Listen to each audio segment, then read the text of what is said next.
రాష్ట్రంలో ఉన్నటువంటి high school, elementary స్కూల్లో ఉన్నటువంటి మధ్యాహ్న భోజన పథకానికి సంబంధించినటువంటిది ఈరోజు స్మార్ట్ కిచెన్ పేరుతో ఈరోజు ప్రైవేట్ పరం చేసే ఆలోచనలతో ప్రభుత్వం ముందుకు వెళ్తుంది. దీన్ని మేము వ్యతిరేకిస్తున్నామంటూ ఈరోజు ఆ మధ్యాహ్న భోజనానికి సంబంధించిన కార్మికులంతా కూడా తీవ్ర ఆవేదన, ఆందోళన వ్యక్తం చేసే పరిస్థితులు కనిపిస్తూ ఉన్నాయి.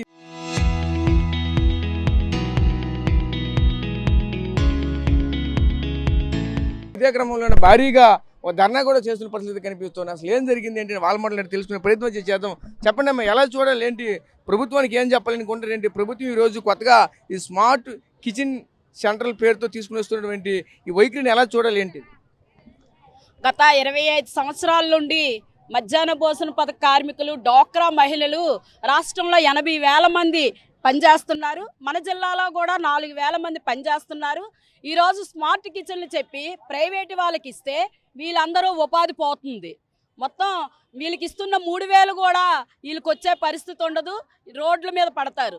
అలాగే గతంలో చంద్రబాబు నాయుడు గారే 2003లో ఇది డ్వాక్రా మహిళలందరినీ పిలిచి తల్లి మనసుతో, మంచి మనసుతో మీరు వండి పెడతారమ్మా, మీరు పిల్లలకు వండి పెట్టండి అంటే 25 పైసలు మెనూ ఛార్జీతో ఈ వంటలు ప్రారంభమయ్యాయి.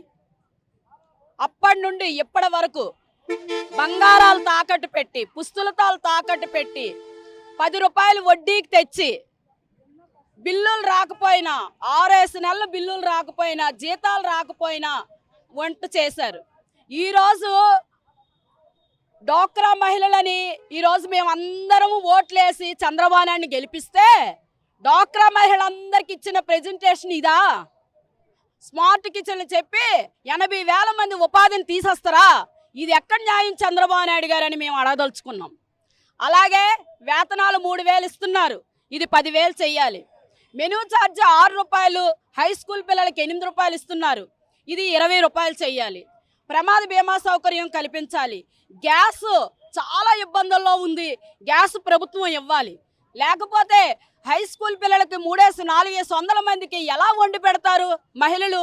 గ్యాస్ ప్రభుత్వం ఇవ్వకపోతే బయట మేము 2,000, 3,000 కొనుక్కొని ఎలా పిల్లలకు వండి పెడతామని ఈ విధంగా ప్రభుత్వ నిర్ణయాలన్నీ కూడా పిల్లలకి, కార్మికులకి అనుకూలంగా లేకపోతే తగిన బుద్ధి చెప్తాం చంద్రబాబు నాయుడు గారు.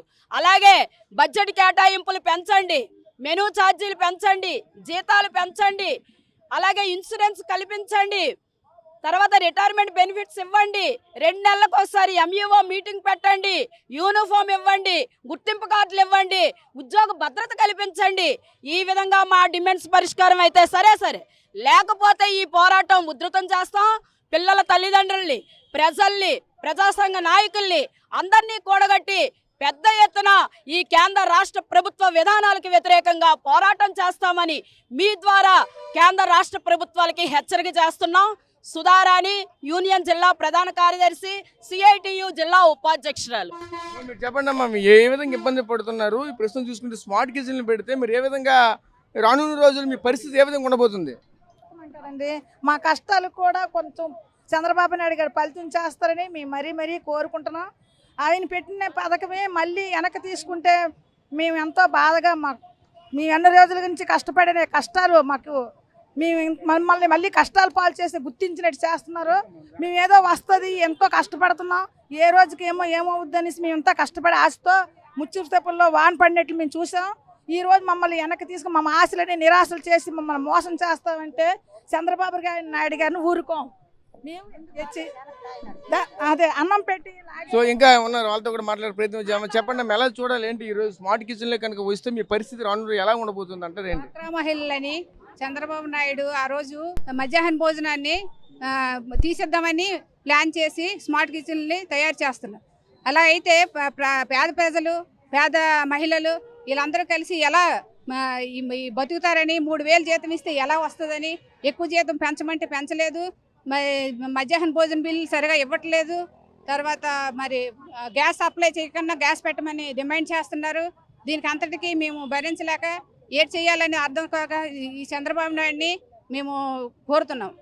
మా బాధలను పరిష్కరించడం చేస్తే పర్వాలేదు, లేదంటే పెద్ద ఎత్తున మేము ధర్నా చేస్తామని కోరుతున్నాం. చూసాం కదా, ఇక్కడ ప్రధానంగా ఒకటే చెప్పుకోవాల్సిన పరిస్థితి కనిపిస్తూ ఉన్నాయి. స్మార్ట్ కిచెన్ కనుక పెడితే రానున్న రోజుల్లో మా పరిస్థితి మాత్రం అగమ్యగోచరంగా తయారవుతుంది. ఆనాడు చూసుకుంటే ఏదైతే ఆ రోజు టీడీపీ ప్రభుత్వ హయాంలో 2003లో సేమ్ ఇదే విధంగా డ్వాక్రా మహిళలు తల్లి వంటి వాళ్ళు ఖచ్చితంగా కన్నతల్లి వండితే ఏ విధంగా ఉంటుంది, అదేవిధంగా పిల్లలకి మేము మీ మంచి మనసుతో వండి పెట్టండి అయ్యా అంటూ కూడా ఆ రోజు చెప్పుకొని వస్తున్నటువంటి చంద్రబాబు నాయుడు గారు ఈరోజు అదేవిధంగా స్మార్ట్ కిచెన్ల పేరుతో కేంద్ర రాష్ట్ర ప్రభుత్వాలు సమ్మేళనంతో ఈరోజు ఇటువంటి చర్యలు తీసుకోవడం అనేది చాలా బాధాకరంగా ఉందంటూ కూడా యూనియన్ నాయకులు కూడా చెప్పుకొస్తున్న పరిస్థితి కనిపిస్తూ ఉన్నాయి.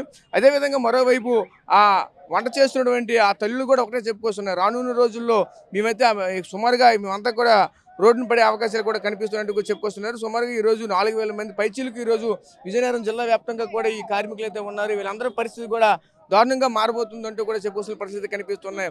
ఎప్పటికైనా సరే ప్రభుత్వాలు ఆలోచించి మా యొక్క డిమాండ్స్ ఖచ్చితంగా నెరవేర్చాలంటూ కూడా మరోవైపు చెప్పుకొస్తున్న పరిస్థితి కనిపిస్తూ ఉన్నాయి. కెమెరా పర్సన్ నాటి రాజేష్ RTV విజయనగరం జిల్లా నుంచి.